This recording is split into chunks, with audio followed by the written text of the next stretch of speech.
2026년의 한국은 겉으로 보기에 여전히 바쁘게 돌아간다. 항만에는 컨테이너가 쌓이고 반도체 공장에서는 불이 꺼지지 않는다. 그러나 이 일상 아래에는 보이지 않는 균열이 깊게 자리 잡고 있다. 미국과 중국, 두 초강대국의 무역전쟁은 더 이상 관세 숫자의 문제가 아니다.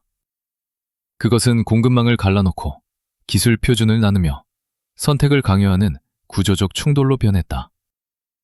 한국은 이 싸움의 중심에 서 있지 않지만 그 충격파는 누구보다 직접적으로 맞고 있다. 미국은 동맹을 이유로 규칙을 요구하고 중국은 최대 교역국이라는 현실로 압박한다. 어느 쪽을 택하든 잃는 것이 생기는 구조 속에서 한국 경제는 중간자가 아니라 완충지대가 되었다. 수출로 성장해온 경제 모델은 방향 감각을 잃고 있고 기업과 가게는 불확실성이라는 안개 속에서 결정을 내려야 한다. 고래의 충돌은 뉴스 헤드라인을 장식하지만 그 파도는 조용히 우리의 삶 깊숙이 스며들고 있다. 이 다큐멘터리는 거대한 국제 질서의 변화가 어떻게 한국 경제를 흔들고 그 흔들림이 개인의 하루하루를 어떻게 바꾸고 있는지를 차분히 따라간다. 미중 무역 전쟁의 본질은 거래가 아니라 질서다. 반도체, 배터리, 인공지능 같은 전략 산업에서 미국은 공급망을 동맹 중심으로 재편하려 하고 중국은 자립을 가속하며 맞선다. 이 과정에서 한국 기업은 기술은 있지만 시장 접근에서 제약을 받는다. 한쪽의 규제를 피하면 다른 쪽의 보복을 걱정해야 한다.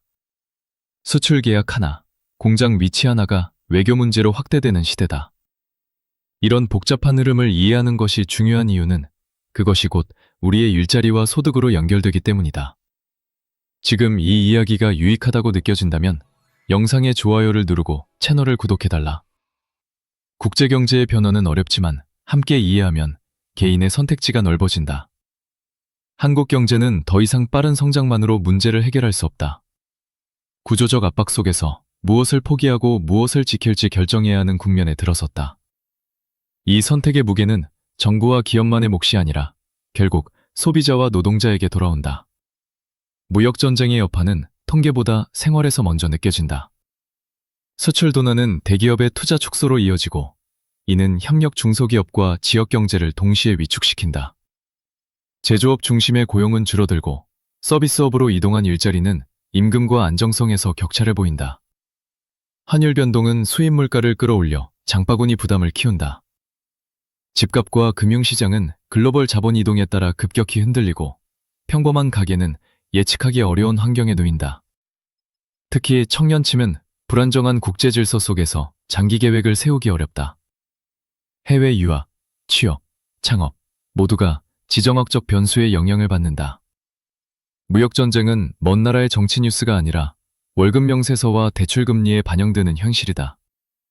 한국 경제는 여전히 경쟁력이 있지만 그 경쟁력이 개인의 삶 안정으로 곧바로 이어지지 않는 구조적 문제가 드러나고 있다. 정부와 중앙은행은 이 압박 속에서 균형을 잡으려 애쓴다. 정부는 공급망 다변화와 신산업 육성을 외치며 외교적으로는 전략적 모호성을 유지하려 한다. 그러나 정책 효과는 시간이 걸리고 그 사이 기업과 가게는 버텨야 한다. 중앙은행은 금리와 유동성을 조절해 충격을 완화하려 하지만 환율 방어와 물가 안정이라는 삼중된 목표 앞에서 선택은 쉽지 않다. 재정 정책은 필요하지만 국가 부채에 대한 부담도 커진다. 결국 정책은 완충장치일 뿐 모든 위험을 제거할 수는 없다. 이 상황에서 중요한 것은 개인의 대응 전략이다. 한 가지 산업, 한 가지 소득원에만 의존하는 삶은 점점 더 위험해진다. 기술 변화와 국제 흐름을 이해하고 역량을 분산시키는 선택이 필요하다. 불확실성의 시대에는 정보 격차가 곧 생존 격차가 된다. 미중 무역 전쟁은 단기간에 끝날 갈등이 아니다. 그것은 2026년 이후에도 세계 경제의 기본 배경으로 남을 가능성이 크다. 한국 경제는 그 사이에서 더 유연하고 더 복합적인 전략을 요구받는다. 개인 역시 마찬가지다. 안정만을 기대하기보다 변화에 적응하는 능력이 중요해진다. 새로운 기술을 배우고 국제 흐름을 읽으며 소비와 투자에서 장기적 관점을 갖는 것이 생존 전략이 된다. 이 다큐멘터리가 전하고 싶은 메시지는 단순한 비관이 아니다. 고래 싸움 속에서도 방향을 잃지 않으려면 거대한 흐름을 이해하고 자신의 위치를 자각해야 한다는 것이다. 한국 경제의 미래는 거대 국가의 결정에만 달려있지 않다. 수많은 개인의 선택이 모여 새로운 균형을 만든다. 불확실한 시대일수록 이해는 가장 강력한 무기가 된다.